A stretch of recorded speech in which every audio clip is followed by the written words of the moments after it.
Imagine getting up every morning feeling energized, clear, and sure that the day ahead is not just another one, but a genuine opportunity to grow, move forward, and finally take charge of your life. But let's get real for a second. How often do you actually wake up feeling this way? If you're like most people, you're probably dragging yourself out of bed, feeling stuck, lost, or simply trapped in habits that don't serve you anymore. The truth is, how you start your morning isn't just about those first few minutes. It's about shaping the entire course of your day, your mindset, and ultimately, your life. The ancient Stoics understood this well. Marcus Aurelius said, "When you arise in the morning, think of what a precious privilege it is to be alive, to breathe, to think, to enjoy, to love." Today, we're diving deep into how you can practically apply this wisdom every morning, creating powerful habits that help you master your mind and seize control of your day. If you resonate with what we're doing here and find value in taking back your mornings and your life, a simple free favor I'll ask of you is to hit that subscribe button. It genuinely supports the channel, and it helps us reach more people who need this message. Now, let's get into it. 1. Wake up early. Let's face it, most of us have a complicated relationship with mornings. I get it, your bed feels like a warm embrace, and the snooze button is your best friend whispering sweet lies of just 5 more minutes. But here's the truth most people won't admit. Early mornings are absolute game changers. I'm not saying this just to sound motivational. This is reality speaking. Those quiet early hours, before emails flood in, before texts ping, before the chaos of life takes hold, are your golden ticket to clarity and control. Picture this, waking up just 1 hour earlier than you usually do, just one single hour. It might seem trivial or even painful at first, but imagine that hour as a peaceful sanctuary of uninterrupted time. Think of it as your personal oasis in the bustling desert of daily life. No distractions, no demands, just you and your thoughts, planning your day, setting your intentions, or even indulging in reading something meaningful, something that anchors you in wisdom and perspective. The ancient Stoics understood this better than anyone. Seneca once said, "We suffer more often in imagination than in reality," reminding us that the dread of waking early is often worse than the actual act. It's not the waking up that hurts. It's the story we tell ourselves that we'll be tired, miserable, or ineffective that truly holds us back. By rising earlier, you break this illusion, proving to yourself that discipline is freedom, as Stoicism beautifully teaches. And yes, it's going to feel uncomfortable initially, but growth never comes from comfort zones. Carl Jung, the brilliant psychologist, put it powerfully when he said, "Who looks outside dreams, who looks inside awakes." That extra hour in the morning is precisely when you can look inward, awakening not just your body, but your deeper self, your authentic vision, and your genuine purpose. It's when insights surface, problems unravel, and clarity emerges. 2. Drink water. First thing. Your alarm goes off, you drag yourself out of bed, and what's the first thing you reach for? Let's be real. Most of us bolt straight for the coffee machine, eager for that caffeinated comfort, that familiar jolt we convince ourselves we need just to feel human again. And hey, I'm not saying coffee is evil. Trust me, I get it. But here's a simple truth that we often overlook in our groggy desperation for that first espresso. Your body wakes up dehydrated, literally. Overnight, your brain and body go without hydration for hours, making water, not caffeine, the first thing you genuinely need. So instead of immediately flooding your system with caffeine, start your day with a tall, refreshing glass of water. Think of it as hitting the reset button on your system. A simple yet powerful ritual that sets the tone for clarity and balance throughout your day. Stoic philosophers often emphasize the importance of mastering the small, everyday actions as keys to a greater life. Epictetus, one of Stoicism's sharpest minds, reminds us, progress is not achieved by luck or accident, but by working on yourself daily. Drinking water first thing is exactly that. An act of daily discipline, a subtle signal to your mind and body that you're prioritizing well-being above habit. Your brain, fascinatingly, is composed mostly of water. When dehydrated, it struggles to function optimally. Attention, memory, and mood all suffer. Starting your day by replenishing those essential fluids is like giving your mind a gentle yet decisive wake-up call, preparing you to tackle whatever lies ahead with clearer thinking and steadier emotions. Carl Jung once remarked, "Until you make the unconscious conscious, it will direct your life and you will call it fate." This simple morning habit, drinking water before coffee, is a prime example of turning an unconscious, automatic reaction, that sleepy stumble toward the coffee pot, into a conscious, deliberate choice. It's about reclaiming control over your impulses, choosing wellness and clarity first, rather than habitually reaching for instant gratification. Third, skip the phone scroll.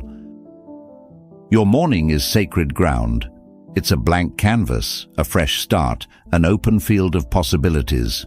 And yet, most of us sabotage it instantly by grabbing our phones and plunging into the chaos of notifications.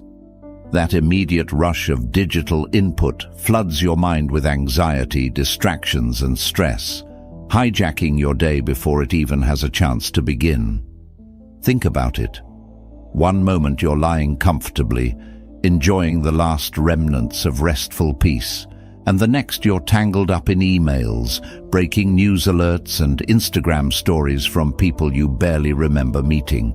Why hand over control of your precious morning clarity to random updates and algorithms? Stoicism teaches us to guard our inner peace fiercely. Marcus Aurelius famously advised, "You have power over your mind, not outside events. Realize this, and you will find strength."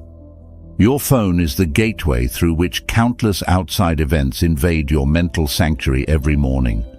By delaying that scroll, even just 30 minutes, you reclaim the power to choose your thoughts rather than reacting to whatever the digital world throws at you. Carl Jung also warned us clearly, "We are not what happened to us. We are what we choose to become." Each morning, you face a crucial choice. Will you become someone driven by external pressures and distractions, or will you deliberately shape your day around intention and self-awareness? Skipping that morning scroll doesn't just protect your mental state, it cultivates a stronger sense of self. You start the day knowing exactly who's in charge, you, not your feed. Consider how different your morning feels when you trade the screen for a moment of silence or reflection. Perhaps you journal, read a meaningful passage, or simply breathe deeply, gathering your thoughts. You might even rediscover forgotten pleasures like savoring the quiet or noticing the early sunlight. When you choose presence over endless scrolling, the day unfolds from clarity rather than chaos. 4. Small wins matter. There's something oddly powerful about starting your day with a small act of order. Not a big breakthrough, not a major win, just something simple, something within reach. You wake up, pull the covers tight, fluff the pillows, straighten the sheets, and boom. You've already done something intentional, something complete. You've started the day with structure instead of chaos. And that's not just homemaking, it's mental training. We live in a world that glorifies massive transformations and overlooks the value of tiny, consistent habits. But the Stoics knew better. They understood that greatness isn't found in grand gestures. It's forged in daily discipline, cleanliness, order, focus. Marcus Aurelius said, Don't waste the rest of your life worrying about what other people think of you. It keeps you from doing anything useful. And isn't that what a messy room reflects sometimes? A mind that's distracted, pulled in 10 directions, worried more about the world outside than the world within. Making your bed might sound trivial, but it's the first signal you send to your brain. I'm in control today. I don't need motivation. I've got momentum. This one small act becomes your first promise kept. And promises kept build trust with yourself. A kind of self-respect that isn't loud, but runs deep. Admiral William McRaven put it bluntly, if you want to change the world, start by making your bed. Not because your bed alone will revolutionize your life, but because it sets a tone. If you can't get the little things right, how can you expect to manage the big ones? If you build the discipline to execute something so small, every day, without fail, what else might you be capable of? The ripple effect is real. Psychologically, it's even deeper. Carl Jung believed in the symbolic power of the environment. Until you make the unconscious conscious, it will direct your life, and you will call it fate, he wrote. That cluttered space around you, it's not just messy, it reflects inner noise, unprocessed thoughts, unresolved emotion. Tidy your environment, and you often find your thoughts follow. A made bed isn't just aesthetics, it's psychological alignment. This is how the Stoics lived, not with perfection, but with purpose. They started each day by asserting control over their time, their space, and their mindset. Making your bed is about beginning the day on your terms. It's a declaration. I will not be ruled by disorder. I will not allow my environment to set the tone for my mind. I choose discipline, even in the smallest things. Fifth morning movement. Some mornings it feels like your body is dragging your soul behind it. Heavy limbs, foggy head, zero motivation. But the problem isn't that you're lazy or broken, it's that your system is still asleep. Your mind might have opened its eyes, but your body hasn't caught up yet. And until both are in sync, you're operating on low power. The fastest way to snap that connection into place. Move. You don't need to crush a workout or sweat through your shirt before breakfast. This isn't about chasing six-packs or fitness PRs. It's about one simple thing: activating your life force. Movement, gentle, deliberate, even slow, is your body's way of saying, I'm here, I'm ready, let's go. A few stretches, a walk around the block, some squats or yoga poses. That's it. Just enough to wake up the nervous system, get the blood flowing, and remind your brain that you're not a machine, you're alive. The Stoics valued physical strength not for vanity, but for vitality. Epictetus once said, "No great thing is created suddenly. That includes your energy, your discipline, your sense of control. It builds slowly, habitually, day by day." Movement in the morning isn't a workout, it's a ritual, a quiet act of self-respect that echoes through your mood, your focus, and even your relationships. There's psychology behind this too. Carl Jung believed in the deep link between body and mind, between what's unconscious and how it speaks through our flesh. He said, the body is merely the visibility of the soul, the psyche. If you're stiff, locked up, or physically dormant, what's your psyche saying? That it's stuck, repressed, tired. Get your body moving, and the mind often follows, not the other way around. And there's something else, the emotional reset that comes with motion. Feel anxious? Move. Feel stuck? Move. Feel sad, unmotivated, uninspired? Move. Motion disrupts stagnation. It doesn't have to be elegant or choreographed. You just have to start.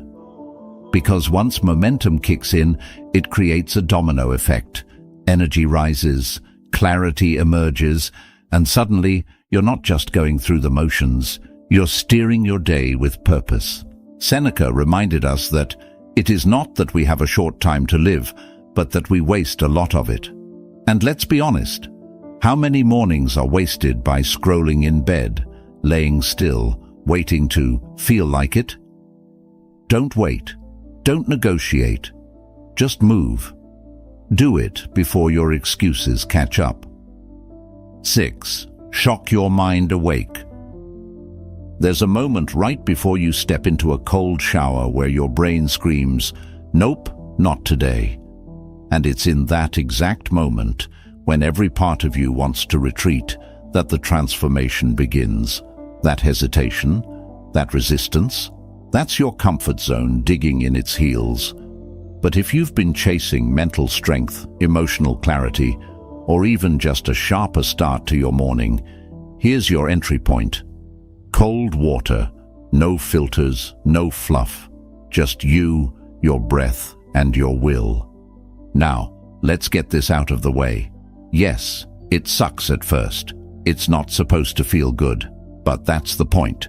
The Stoics were obsessed with voluntarily facing discomfort, not because they liked suffering, but because they knew something most of us forget. Comfort breeds weakness.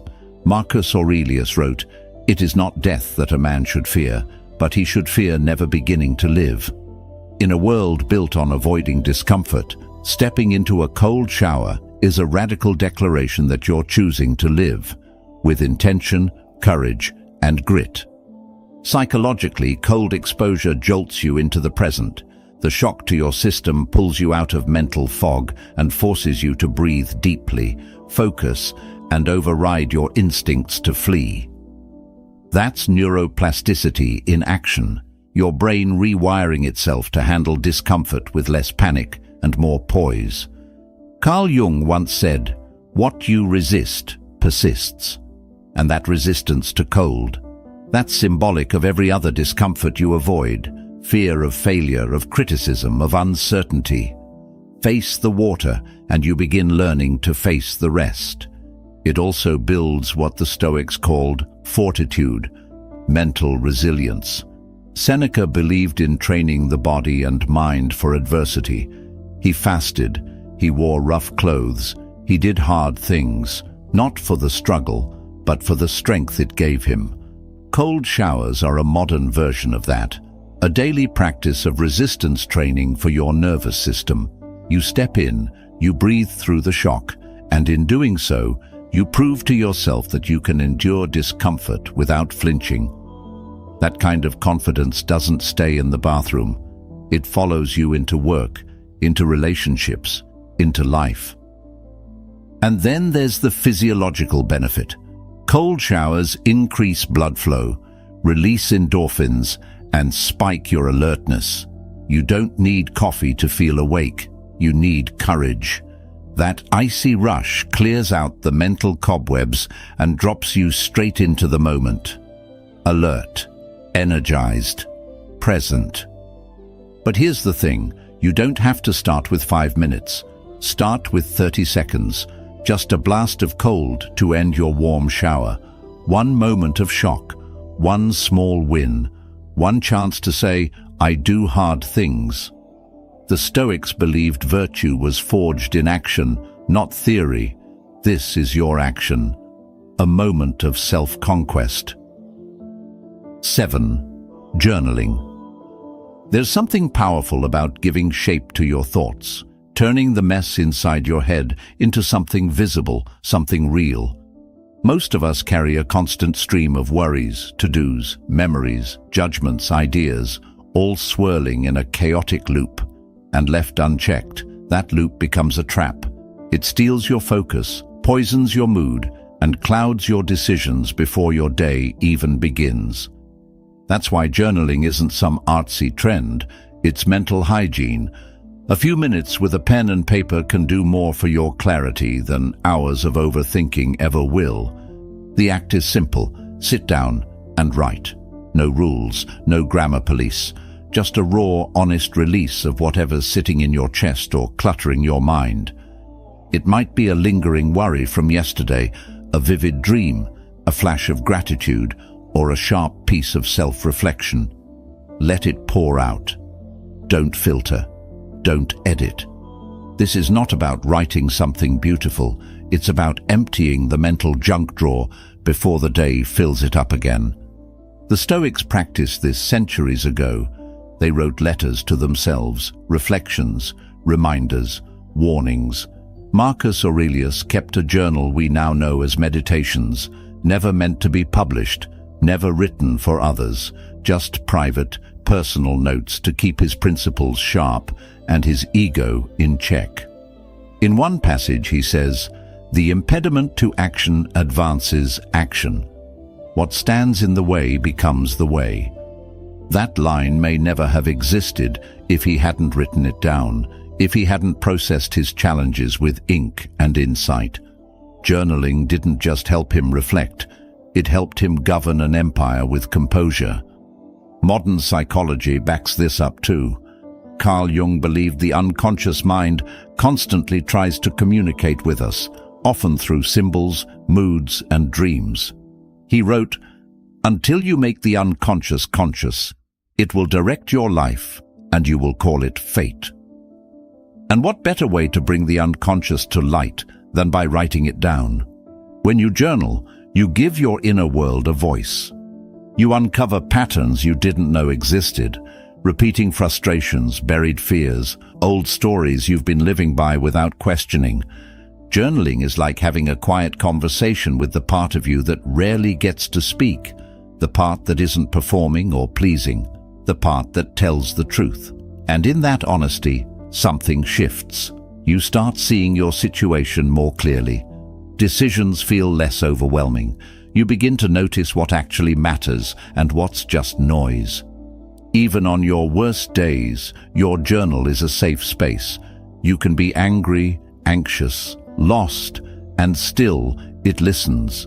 Still, it holds you. And on your best days, it becomes a vault of insights and victories you'll forget, unless they're captured in your own words. Seneca wrote, "We should every night call ourselves to an account." He believed that self-examination was the root of wisdom. Morning journaling is that same principle in action, except you're not just reviewing the past, you're preparing your mind for the day ahead. 8. Set clear daily goals. There's a strange kind of anxiety that comes not from doing too much, but from not knowing what to do at all. You wake up, maybe you even feel motivated, but by the time noon hits, you're aimlessly jumping between tasks, chasing distractions, and ending the day exhausted with nothing real to show for it. That's not laziness. That's lack of direction. And when you don't give your day a target, you give your energy away to anything loud enough to grab your attention. This is where goal setting comes in, not in the lofty, abstract vision board kind of way. I'm talking about setting clear, immediate goals, the kind you can act on today, not 20, not 10, just 3. 3 concrete, achievable tasks that move the needle, that create progress instead of motion. Because, let's be honest, being busy doesn't mean you're being productive. And unless you define what success looks like today, you'll spend your time reacting to everything that isn't. The Stoics were deeply intentional with their time. They didn't believe in wandering through the day waiting for clarity to magically appear.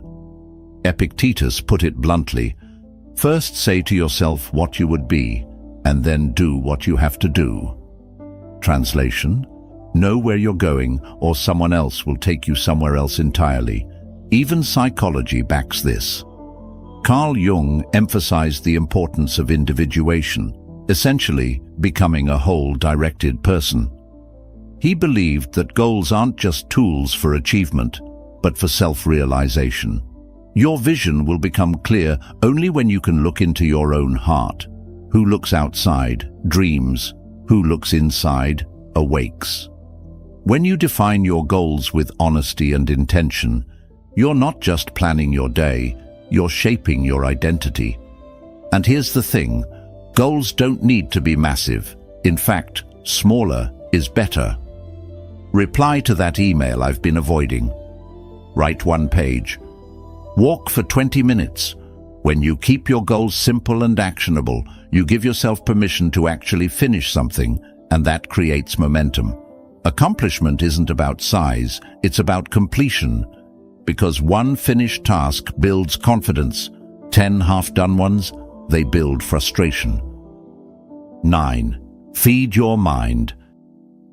Most people don't realize how fragile their mental state is in the morning. You wake up and within seconds your brain is scanning for input, something to react to, something to attach to. And what do most of us give it? Doom scrolling, outrage, clickbait, headlines that spike cortisol before you've even had breakfast. The worst part? You barely notice it's happening. You think you're catching up, but what you're really doing is feeding your mind junk and expecting it to carry you through a meaningful day. Here's the truth. Your mind is hungry the moment you wake up. It craves direction, purpose, clarity, and just like your body performs better when you fuel it with clean food, your thoughts perform better when you fuel them with clean content. If you feed your mind noise, you get confusion. If you feed it substance, you get strength. The Stoics knew this long before smartphones existed. They believed the first thoughts of your day should be chosen, not inherited from the world.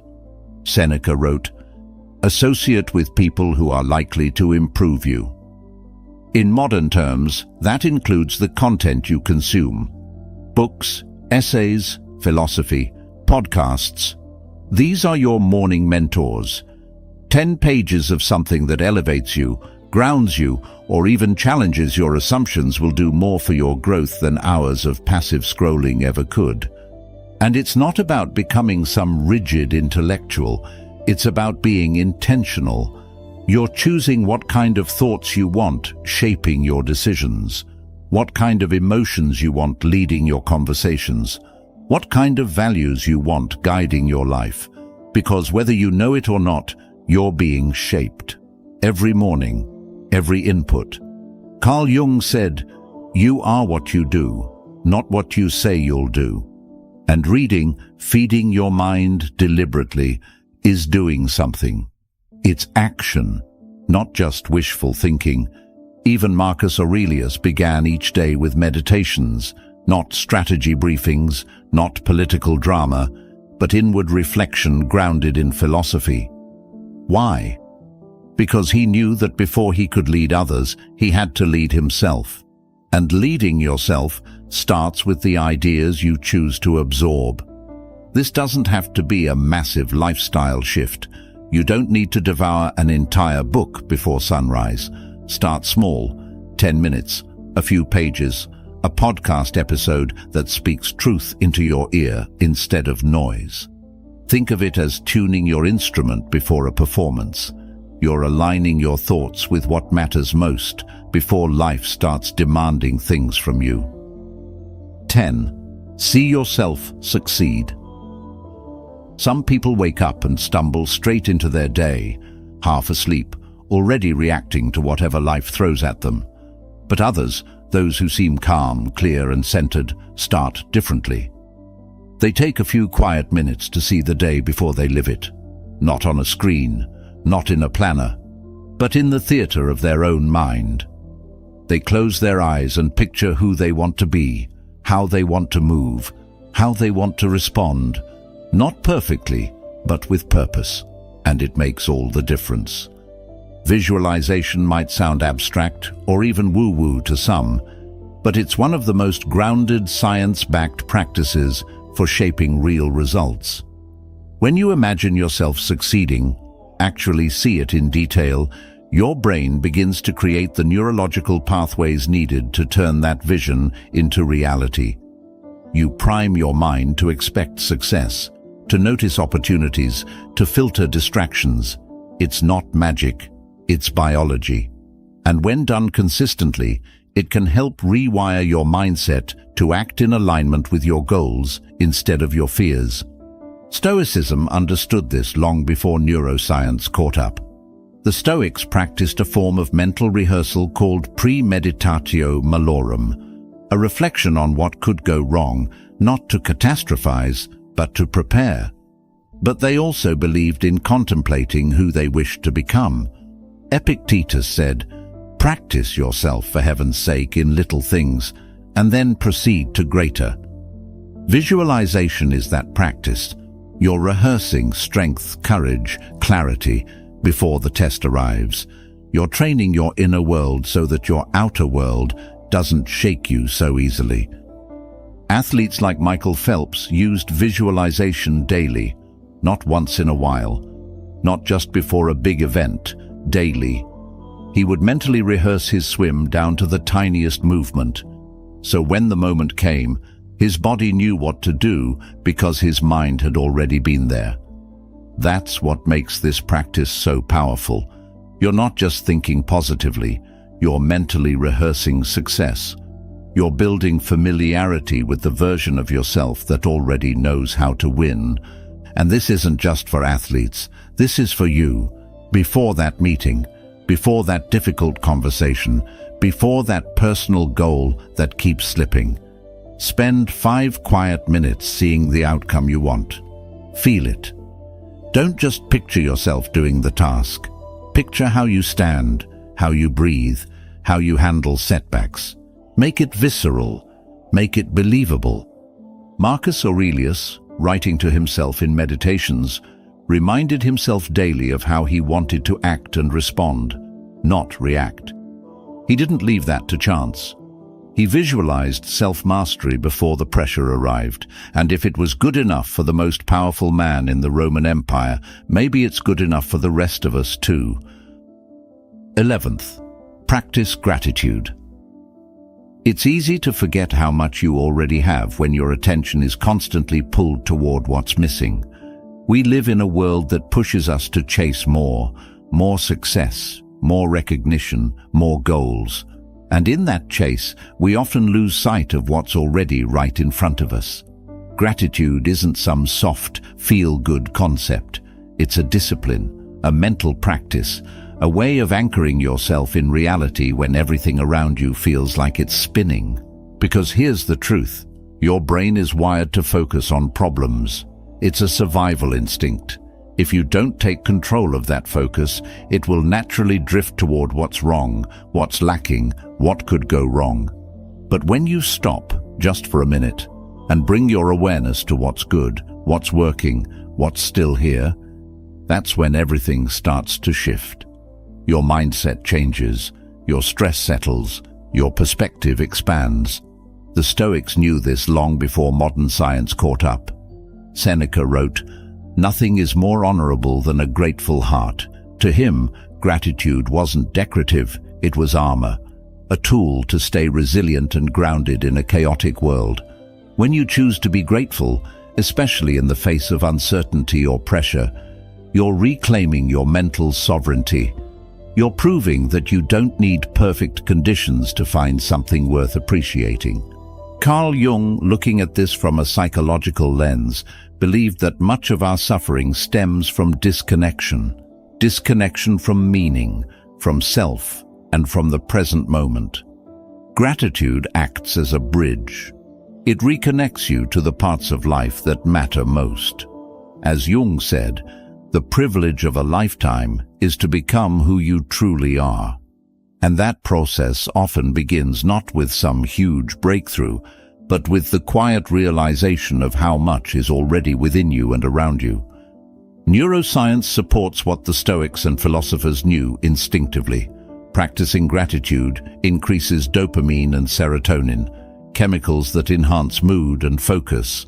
It also lowers cortisol, reducing stress and anxiety. Gratitude isn't just emotional, it's biological. It primes your brain to look for what's right instead of scanning endlessly for what's wrong. Even Marcus Aurelius, in the midst of governing an empire and facing personal hardship, took time for reflection. He reminded himself daily to focus on what was good, useful, and true. Not because life was easy, but because clarity was essential. He wrote, "Do not indulge in dreams of having what you have not, but reckon up the chief of the blessings you do possess."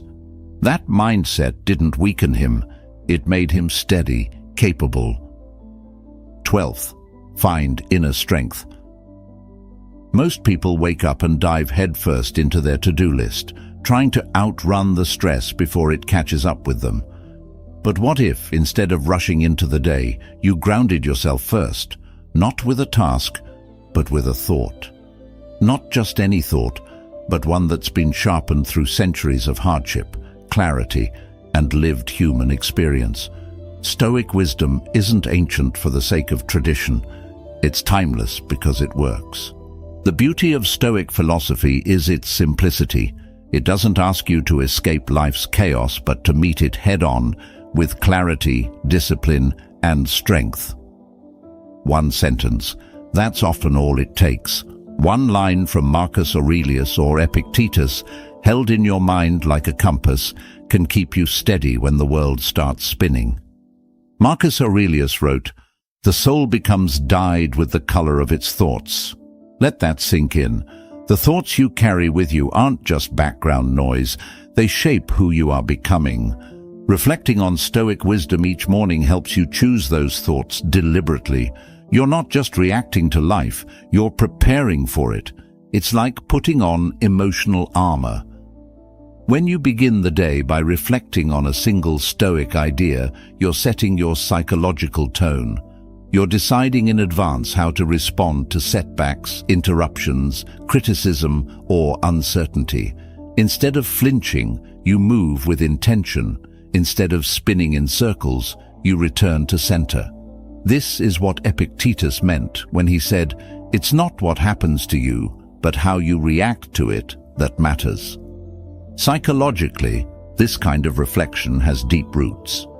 Carl Jung emphasized the importance of examining our inner landscape daily. He believed that if we fail to reflect consciously, our unconscious mind ends up directing our behavior without us realizing it. He once said, "Your visions will become clear only when you can look into your own heart. Who looks outside dreams.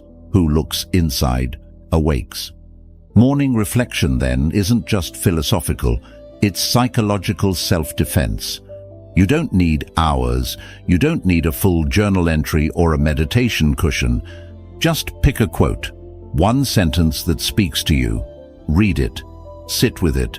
Ask yourself what it really means, not in some abstract, distant way, but in your life.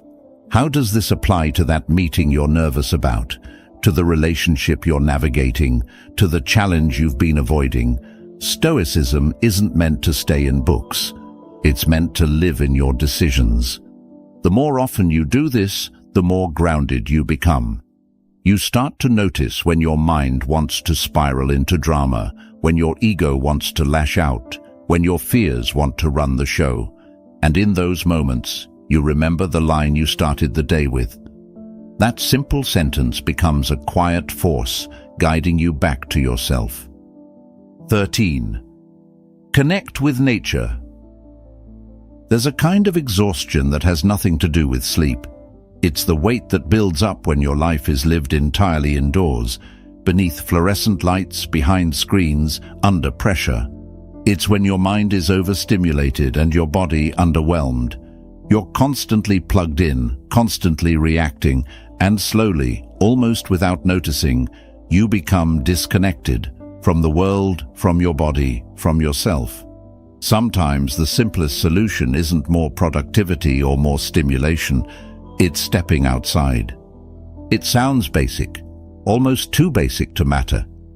But spending just a few minutes outside, breathing in real air, feeling the ground under your feet, letting sunlight or even rain touch your skin, can shift your entire mental state. And it's not just about escaping a room, it's about reconnecting with something ancient, something essential. Because before we had cities, algorithms and calendars, we had seasons. We had wind and birdsong and soil. We're still wired for that world, even if we don't live in it anymore. The Stoics, for all their intellect, never saw themselves as separate from nature. In fact, their entire philosophy was based on aligning with it. Marcus Aurelius wrote, "Adapt yourself to the life you have been given. and truly love the people with whom destiny has surrounded you. That includes the world around you. Nature wasn't just a backdrop to the Stoics. It was a teacher, a reminder that everything changes, everything flows, and everything is connected. Carl Jung took a similar view, though through a psychological lens. He believed that modern man suffered not just from trauma, but from a deep disconnection with the natural world. He said, "Natural life is the nourishing soil of the soul." When we lose contact with that soil, literally and metaphorically, we begin to feel ungrounded, anxious, restless. It's no coincidence that a short walk in the woods can calm you more than hours of overthinking ever could. And no, you don't need to go on a weekend retreat in the mountains. Start small. Step outside for 5 minutes in the morning. Feel the cold of the air or the warmth of the sun. Notice the sky, the trees, the birds, the stillness. It's not about turning it into another task. It's about letting nature remind you of what still exists outside the curated chaos of your schedule. The Greek philosopher Heraclitus once said, "Nature loves to hide." But it's not hiding from you. It's always there, waiting, offering stillness, perspective, beauty, and healing. The more time you spend in it, the less reactive you become. The less urgency everything seems to carry, the more human you start to feel again. 14. Fuel for your mind. There's a reason your mornings feel foggy, slow, or scattered, and it's not just a lack of coffee or motivation. Often, it's because you're trying to run a high-performance machine on fumes. We talk a lot about mindset, productivity, discipline, but forget that your brain is a physical organ. It doesn't run on thoughts alone. It runs on fuel, and the quality of that fuel matters more than we like to admit. Too often, breakfast gets sacrificed at the altar of speed. You're running late, so you skip it entirely or grab something processed, something sugary, quick, and empty. And sure, that might give you a jolt of energy for a while, but then comes the crash, the fog, the irritability, and your day begins to unravel not because you're weak, not because you lack discipline, but because your body was never given what it needed to show up fully. The Stoics would call this a form of self-negligence. Epictetus reminded us that no man is free who is not master of himself. That mastery doesn't just apply to how we think or speak, it applies to how we care for our physical body, and starting your day by honoring your body with real nourishment. That's self-respect in action. Let's break it down practically. Your brain needs certain nutrients to function at its best. Protein to stabilize blood sugar, healthy fats to support focus and hormone regulation, real food that digests slowly and fuels you evenly. Think eggs, avocado, Greek yogurt, nuts, oats, not pastries, soda, or energy drinks. When you choose whole, intentional food first thing in the morning, you're not just feeding your body, you're telling your mind, "I came to perform today." Carl Jung understood the interconnectedness of the body and the psyche. He believed that the physical and psychological were deeply intertwined. In his view, the body wasn't just a vessel, it was a mirror. He wrote, "The mind is like the eye. It cannot see itself without reflection, and part of that reflection includes how we treat our physical form. What you feed your body becomes the quality of your thoughts, the steadiness of your emotions, and the clarity of your choices." This isn't about guilt or perfection, it's about awareness. Ask yourself, would I expect a high-performing athlete to go into training without fuel? Would I expect a surgeon to perform with shaky hands and a light head? Then why expect yourself to think clearly, act decisively, or stay grounded when your most basic needs are unmet? 15. Speak life into your day. Some mornings, the hardest battle isn't getting out of bed. It's facing the voice inside your own head. That subtle, quiet inner critic that shows up before your feet even touch the floor. The one that whispers doubts, replays yesterday's mistakes, and casts a shadow over your confidence before you've had a chance to prove yourself. It's not loud, but it's persistent. And if you don't counter it, it sets the emotional tone for your entire day. That's why affirmations aren't just positive thinking exercises. They're strategic counterattacks. When done with intention, they're like verbal armor. You're not just saying words, you're rewriting the internal script that's been running on autopilot for years. You're choosing thoughts that align with who you want to become, not who your fears say you are. Marcus Aurelius understood this deeply. As Emperor of Rome, he started his days not with external proclamations, but with inner declarations. In meditations, he reminds himself, the soul becomes dyed with the color of its thoughts. He knew that whatever thoughts you repeatedly speak, repeat, or focus on, those are the thoughts that color your reality. They shape your behavior, your perception, and eventually your identity. Affirmations are simply a tool for conscious coloring. They take a few seconds, but they ripple out into how you speak, act, and show up throughout the day. Saying something like, I control how I respond, or today, I choose clarity over chaos, may feel strange at first, but your brain is always listening, even when it's you talking to yourself. Carl Jung, from a psychological perspective, emphasized the power of language in shaping our identity. He once wrote, "Words are animals, alive with a will of their own." When you speak words of power, direction, and grounding, you're not just making noise, you're calling something to life. You're speaking not only to yourself, but into yourself. You're reminding your subconscious who's in charge. This doesn't mean you have to shout affirmations into a mirror or recite cheesy slogans that don't resonate with you. The key is sincerity. Choose words that feel rooted in truth, even if they stretch you. Say them with intent. Speak like you're planting something in the soil of your mind, not just throwing phrases into the wind. And when you say them out loud, not just in your head. Sound has power. Vibration reinforces belief. When your own voice speaks confidence, resolve, or peace, it becomes harder for doubt to interrupt. Even if your voice shakes, even if it feels awkward, say it anyway. You're not speaking for who you are now, you're speaking for the person you're becoming. Seneca said, "We become brave by doing brave acts." The same is true of confidence. You don't become confident and then speak confidently. You speak confidence, especially when it feels hard, and slowly you become it. Affirmations are one of the simplest, most direct ways to practice that bravery daily. You don't need to control the whole day. You just need to own your morning. Because how you begin is how you live.